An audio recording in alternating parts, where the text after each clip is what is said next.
سلام، صدای منو میشنوید از جزیره زیبای قشم.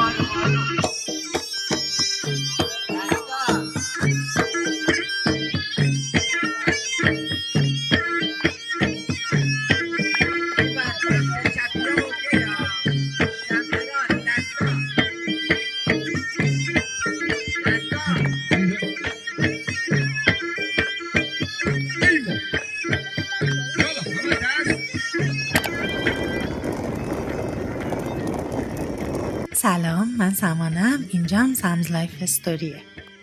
خوش اومدید به ولاگ دیگه با من.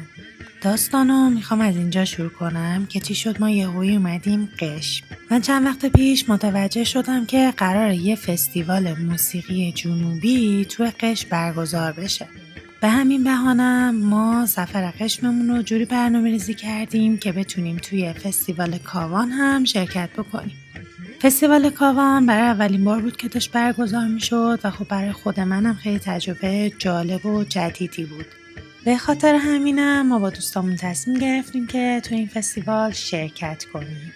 خلاصه بلیط‌ها رو گرفتیم و خیلی سریع جمع کردیم که بریم سفرمون رو شروع بکنیم.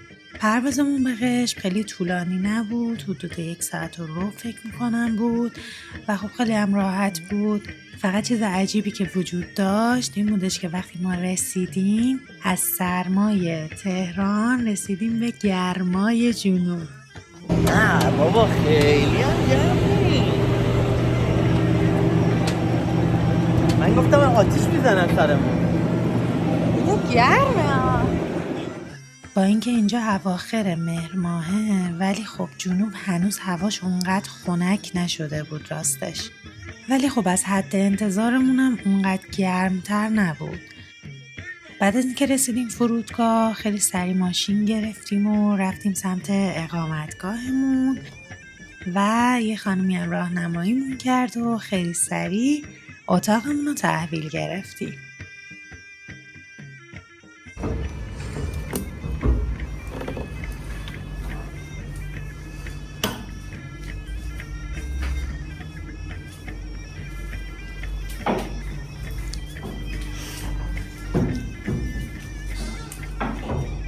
چی خدا؟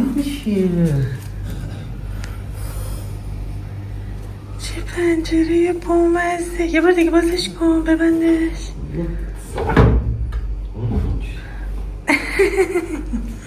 خب دیگه چی داریم؟ تخت. به به. اصلا گرم نیست این تنگ. واقعا تجربه بومگردی خیلی جالبه.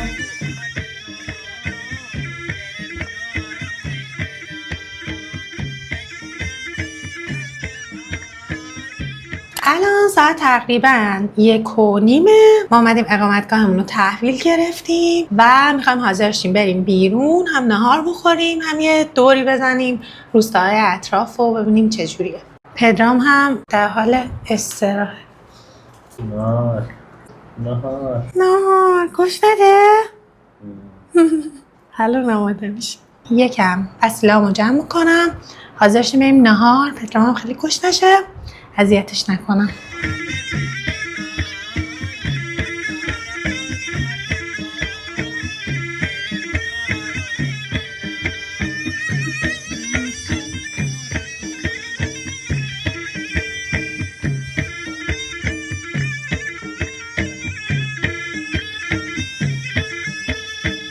خوش میگذره؟ آره خدایی. استراحت.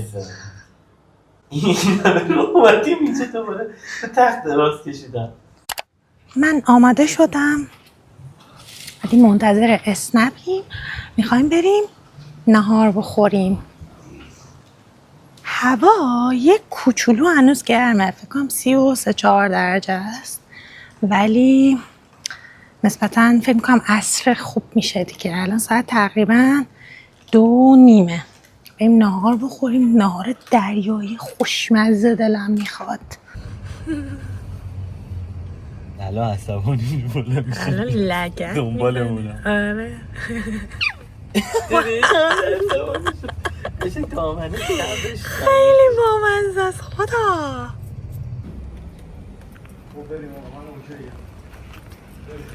تا اینجا سفر بهت خوش گذشته؟ آره گشنمه فقط.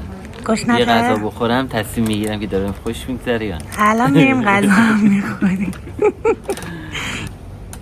این همه رو آمدیم تاب بخوریم. حال بده.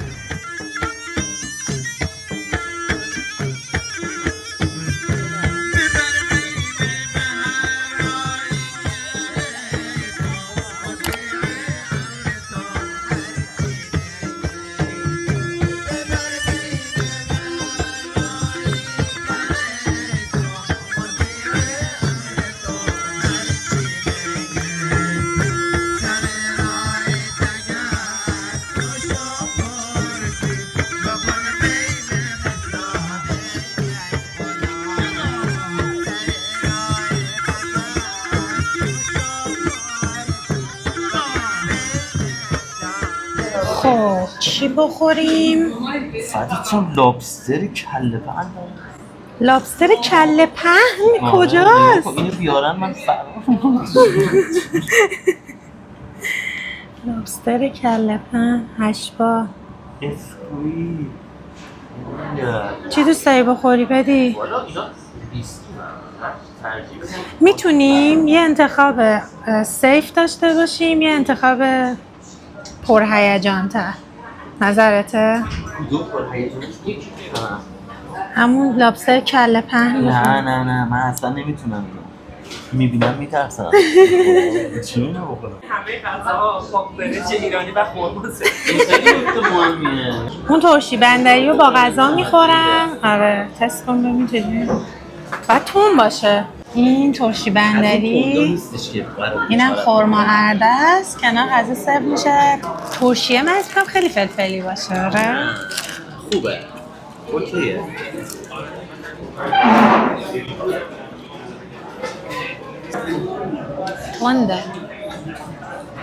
تنده یکم خیلی خوشمزه است. فکر کنم با غذا بیشتر حال بده. تکی خیلی تنده. وارد یک کنار غذایی سختم.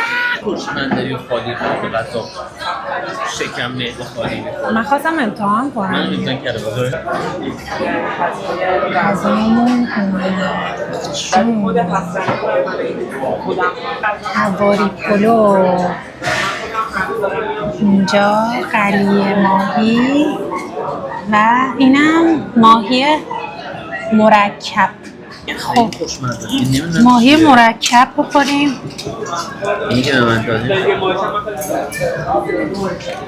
نه خوشمزه است.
چی پیدا کردم؟ چیه؟ من نمیدونم این چیه. چه بامزه از این صدف‌های مخروطی. نمیدونم اسمش چیه. چیه واقعا؟ یه مدل صدفه فکر میکنم. حد زدم ولی واقعا چون این شکلی باشه. خوشگله که نازه. پیش بریم خونه میشورنه. صندلای تو صندل دریا نیست. دمپاییه دیگه. ببین من الان کراکس دارم هیچیش نشد، ولی شما دمپایی خیس شد. یعنی میگن چرا کراکس خریدی؟ چون که میام دریا میام توش. بعد میگن خرید علکی چیه؟ علک.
ده تا آره گذاشتی؟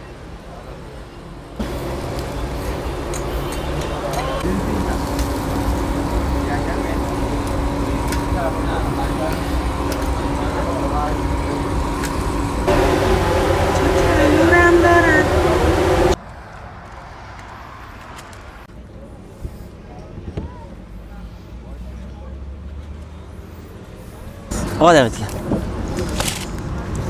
اینه چه باحاله. چیه خوبه تو کبابون بیاد اینو میخوری؟ آره کباب میخوام جدید باشه. عالی دمت گرم اتفاقا. نکنه. راستی نوشیدنی چی میخوری؟ این دو محلی مونه. خب عربی. کدوم باحاله؟ میخوای یه دونه محلی بگیری؟ یه دونه لبن خوبه. بزن بیا. این چیه؟ بیا شروع کن ببین چیه. نان پنیر و زعتر، یه مدل سبزی، نون داغ و پنیره. خیلی خوشمزه. موهای من حجمش مثلا در چند ساعت داره هی بیشتر و بیشتر میشه. کباب. بیا اینجا. خواهی بذار اولی یه دونه بذاریم زیرش که جمع بمونه. خب نظرته؟ بله. داری پت و پیچ میکنی چرا؟ خب بیا.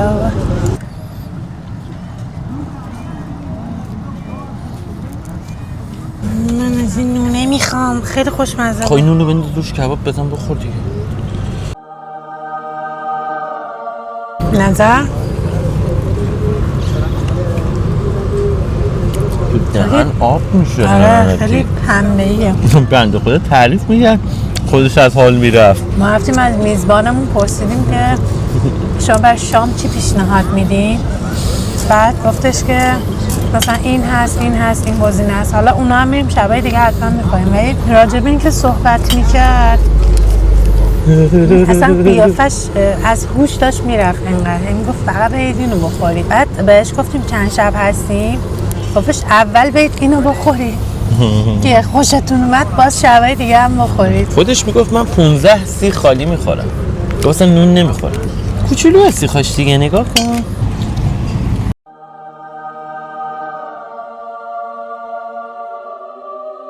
در شادترین ورژن خودت هستی الان. آره به خاطر کباب یا امروز بهت خوش گذشت؟ خوش میگذره خدایی.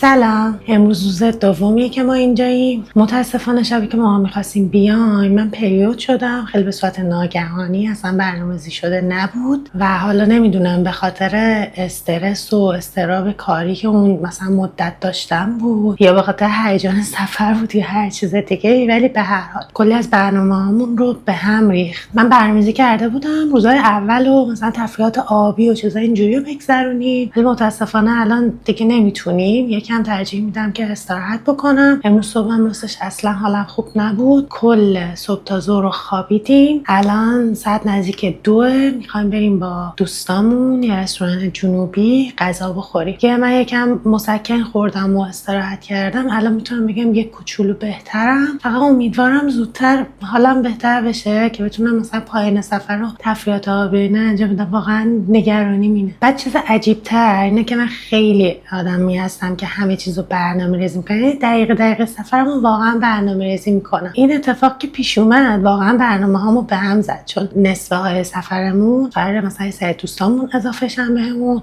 و اونا خیلی تفریحات آبی رو دوست نداشتن، مثلا قواسی و اینا رو بخوان امتحان بکنن و من با پدرام قرار بود توی این 2 روزی که خودمون هستیم بریم اون کارا رو انجام بدیم که خب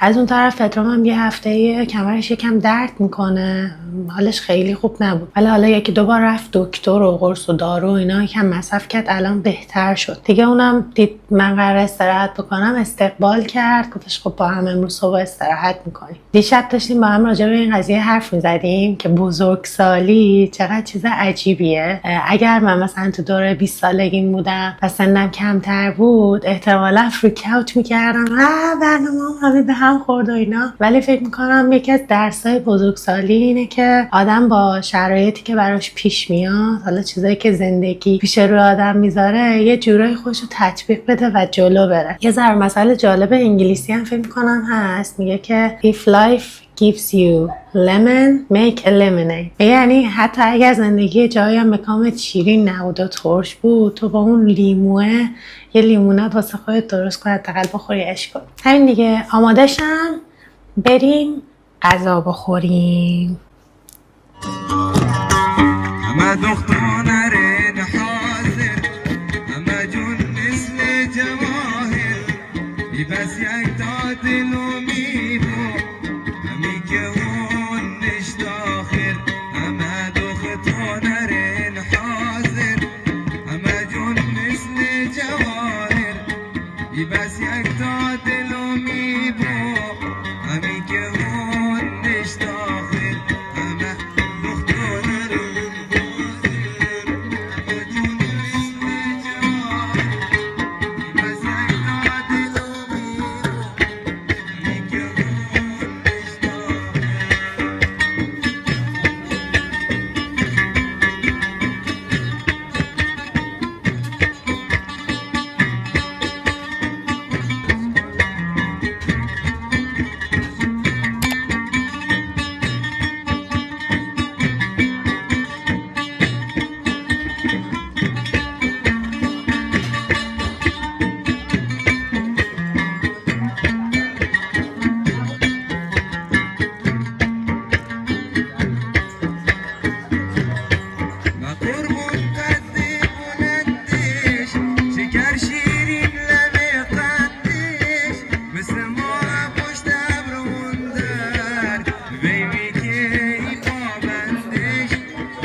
فقط موقعی که غذا میخوایم بخوریم این لبخند رو میشه دید رو صورت پدرام. چی بخوریم؟ آها، این آقای راننده به همون اینو میگفت، میگود و پیازه ریز بخوریم. امکاس ببینیم داره؟ اینو چی بخوریم؟ سوپ دریایی و سالاد ماما خیری، میکسش هم هست، فیله ماهی و میگود و پیاز و ماهی مرکب و پودنی کولی. میکس 2 نفره داره اصلا. سلام، خوش اومدید. سلام، خواهش قربون می‌کنم. شما، مرسی، متشکرم. انتخاب کردی راهنمایی میخوای؟ راهنمایی هم خوشحال میشیم بشنویم. میکس 2 نفره، هم ماهی داره، هم میگو داره، هم کوسه، هم ماهی مرکب، هم میگو سوخاری، کوله سوخاری، قلیه ماهی، همه چی داره. برنج داره تو بریم جدا بچینیم. سرخ شده. دو پیاز اول پیاز می با پیاز تف میخوره. مثلا گوش با ادویه گرفته میشه. بله. دست شما درد نکنه. ممنونم. مرسی متشکرم ازتون. ویلکام درینک. لیمونا داره؟ میخوام میکسشو بگیریم. صدف سفارش دادیم ببینیم چجوریه. لیمو هم رو شد لیمو بزنیم اتمالا. اوه بوی دریا میده. خیلی باید لیمو بزنیم فکر کنم. من با میسم اینم تو زنده میبونم.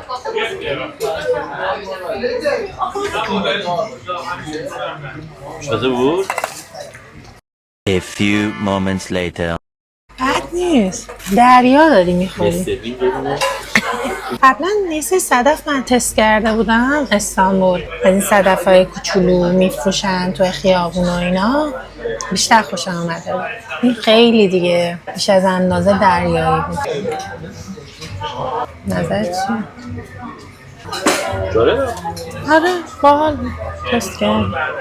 کسایی که کلا غذای دریایی دوست ندارن و شکایتشون اینه که مثلا فلان چیز بود دریا میده اصلا مزه نباید امتحان کنن چون خوششون نمیاد. خیلی بود دریا میداد دیگه. تقریبا خام بود گرمش کرده بودن. و اینا رو بلد داغ من خوردم فقط. خوشمزه بود. اینشو میشه بعدش برد؟ نمیدونم این همه صدف این بزرگی تو شیش یه چیز انقدی بود واقعا. آره من خیلی خوشم میاد از این ترکیب ارده و خورما. بعد واقعا خوشمزه است. یعنی نمیدونم خیلی میچسبه. من عاشق خورما هم. واقعا عاشق خورما. اینجا خورماهاش خیلی خوشمزه تر از مثلا خورماهایی که آدم جای دیگه میخوره. مثلا تو خودم تهران خونه میخورم.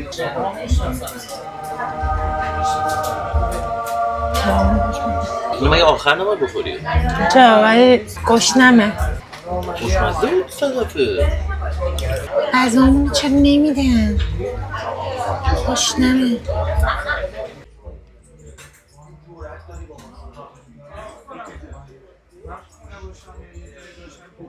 آقا محمد دوستمون قراره غذا رو توضیح بدن.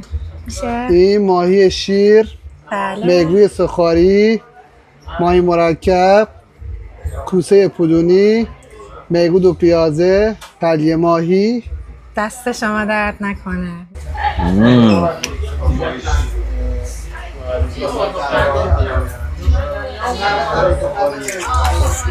خیلی خوشمزه است.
صبح بخیر. سلام. صبحونه بخوریم. صبحونه.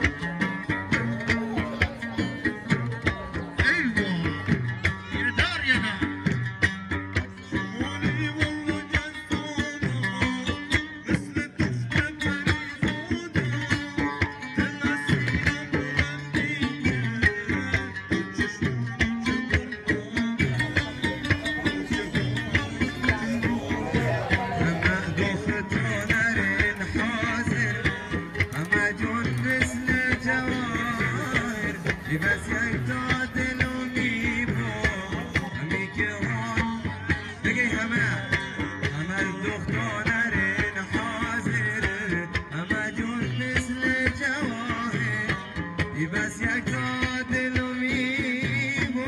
ما آماده ایم. چیکار کنیم؟ چیکار کنیم؟ بریم لنج. تفریحات آبی. چیکارا قرار بکنم؟ من شنا بلد نیستم. غرق بشی. من اگر غرق شدم منو بگیر لطفا. باشه؟ بریم ببینیم چی میشه. قراره بیان دنبالمون از همین اقامتگاه با هم دیگه بریم لنج. بعد فکر کنم یک گروه 30 نفر 20 نفری باشیم دیگه. حالا فعلا هنوز منتظریم. کاملا آماده و با تجهیزات دارم میرم. بهم گفتن حتما لنگ بپوشیم و کروکس هم دارم.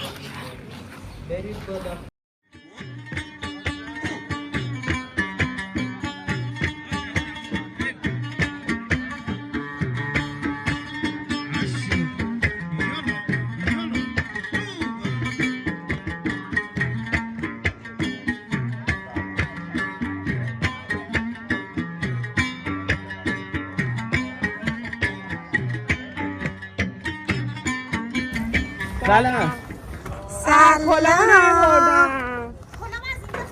منم همین رو آورده بودم اصلا. گردن نخریدم دست نخریدم صحبت نخریدم. چقدر چه چیزایی داره اینجا؟ 100 تومن بگیرم. نه تو خوشی منم میخوام. مرسی.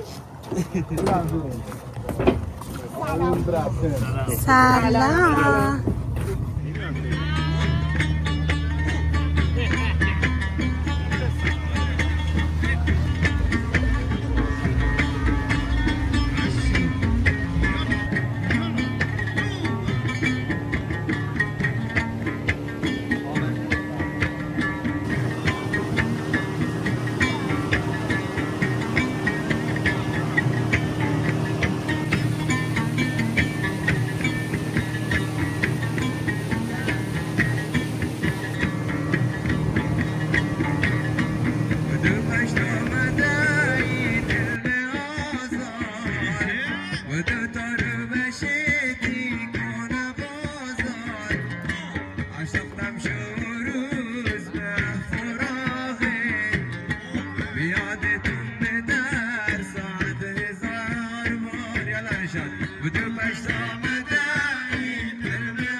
هجر تو نگر انگم پریده ندیدیم بود سرمه که سفیده مهتابون مشتاقم به دیدار بسن هرچی که دوری تو کشیدن بدو پشت آمده دل آزار بدو دار بشتی کنه بازار نسختم شوروز دستم داره کنده میشه.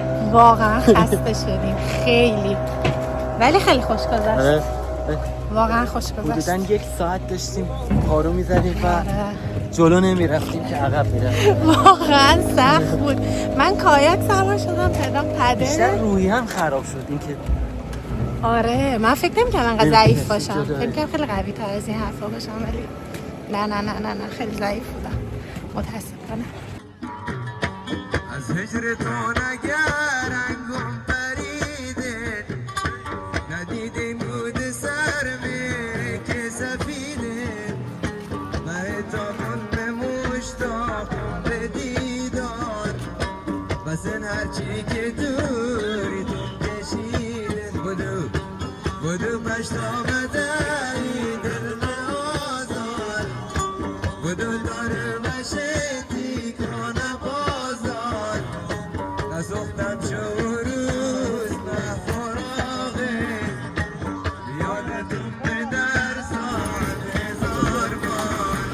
بذار بیا ببینم چی داری میبینی. احسان من اینو برداشتم خب یه داره بکن دستت ببینیم. این تو بکن این تو.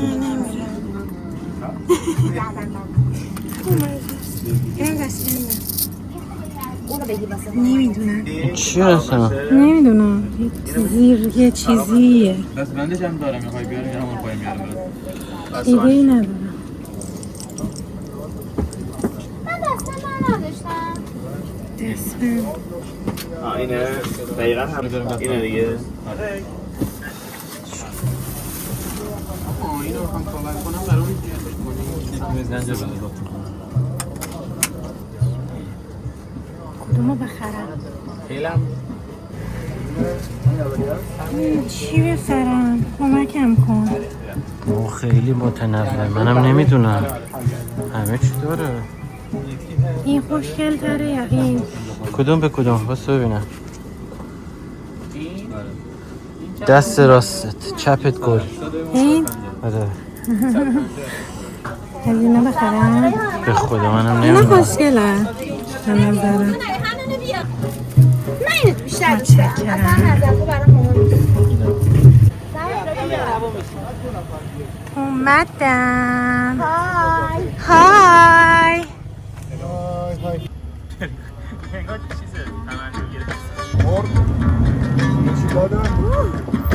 وانت هم یه صفایی داره. باد میخوره هم بانت خودم یکم استش باید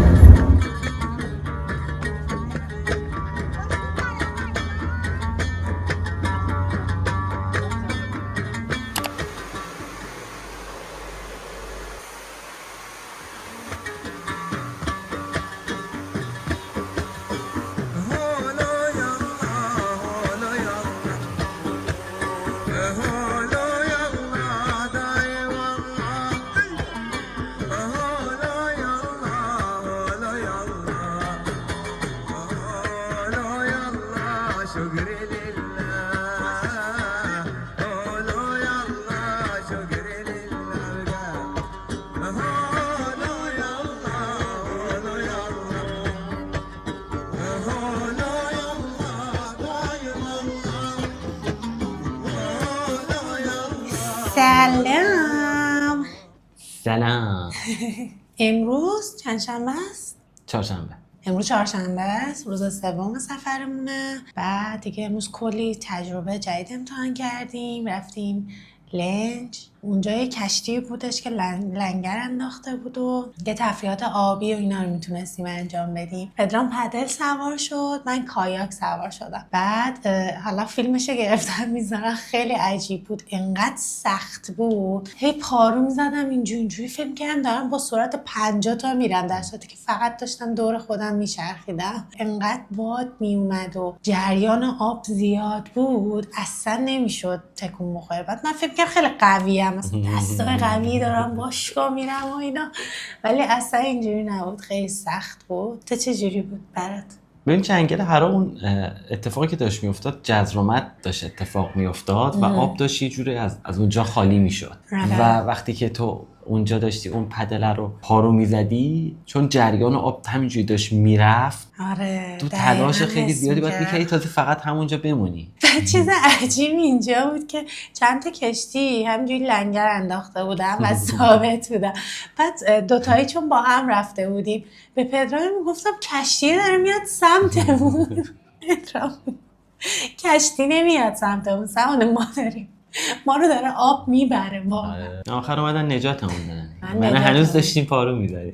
واقعا خیلی عجیب کاملا دیگه امیدشون قطع شده بود از اینکه ما بتونیم برگردیم دیگه با قایق فرستادن دنبالمون که برگردیم. بعدم نهار خوردیم بعد آفتاب خیلی زود نرفت پایین. ببین اینجوری میرفت خورشید واقعا ببین یعنی 5 دقیقه من دنبال گوشیم گشتم که بتونم گوشیو پیدا بکنم از چه غروب خوشگلی بود واقعا خوشگل بود حیف نشد. اومدم از غروب فیلم بگیرم یا عکس بگیرم در عرض 5 ثانیه خورشید رفت و غروب کرد. روی قایق که بودیم من که خیلی لذت بردم همینجوری مثلا غروب خورشید داشت نزدیک میشد به آب و اینا دست از تقلا کردن و پارو زدن و اینا آره برداشتم واقعا خیلی لذت بخش بود. خیلی میترسیدم که بخوام تفریحات آبی اینجوری رو تجربه بکنم و چیز جالبی هم که من نمیدونستم مثل اینکه آب شور تو خیلی امکان غرق شدنت کمتره چون میای روی آب وای میسی. دیگه بهم جلیقه دادن و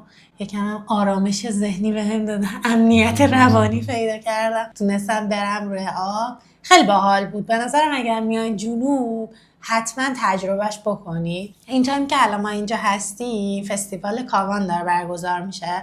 ما دیشبم رفتیم کنسرت گروه لیان، کلی آهنگ جنوبی و اینا زدم، باحال بود، جالب بود. ولی امشب و فردا شب و نمیخوایم بریم اسکله سهیلی واسه فستیوال کاوان. امشب میخوایم بریم یک شب نشینی جنوبی رو تجربه بکنیم. به نظرم خیلی حس خوبیه که صدای خود ساز، صدای خواننده بدون اینکه یه بار بیاد از میکروفون رد بشه و یک بلندگویی بخواد پخش کنه اون صدای شنیده بشه. من برام جذابه، خیلی دوست داشتم این تجربه رو به دست بیارم. آره فکر کنم چیز باحالی باشه. خود اقامتگاهی که توش هستیم این شب نشینی رو برگزار میکنه به عنوان یک تجربه محلی. بعد این شکلی که ترانسفر میاد دنباله شما رو میبره اونجا. اسمش کوه تندیسه فکر میکنم. کاملا سازای جنوبی هست، مثلا تجربه اون شب نشینی هست، غذا و این چیزا هم هستش که حالا غذا هم جنوبیه دیگه. بعد شما اونجا مثلا چند ساعتی رو هستید و بعدش هم براتون میگردونه اقامتگاه. به نظرم چیز جالبیه، دوستامم قراره بیان. امیدوارم که خیلی خوش بگذره دیگه. امروز خیلی تجربه های خفن و جالبی کردیم. برای من تا الان خیلی هیجان انگیز بوده امروز. سفر جنوب به نظرم به همه خوش میگذره دیگه هر کی بیاد. پدرامو خیلی روش مارکتینگ کردم، گفتم پاشو بیا خیلی خوش میگذره و اینا. هر روز ازش میپرسم بهت خوش گذشت؟ الان واقعا بهت خوش گذشت؟ تجربه به نظرم خود صرف تجربه کردن جذابه و خوبه. من که آماده شدم، مومو درست کردم، آرایشم هم کردم، فقط لباس بپوشم. پدرام که دیگه لباس پوشیده آماده و حاضره. بریم شب نشینی. گیریم.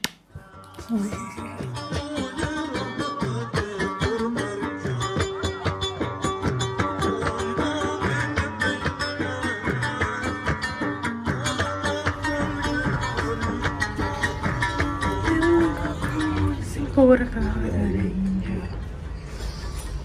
بعد کلی چیزای خوشگل و لباسای محلی هم داره.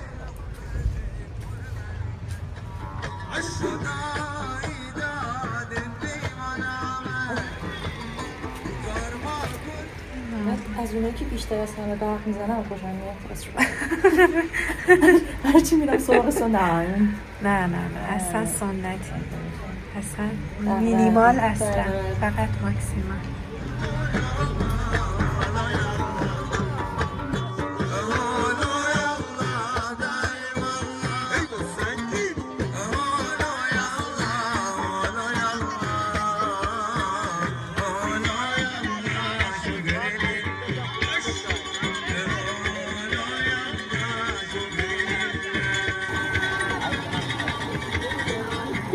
ما رسیدیم. چه خیلی خوشگله، خیلی رویاییه. امیدوارم کلی خوش بگذره امشب.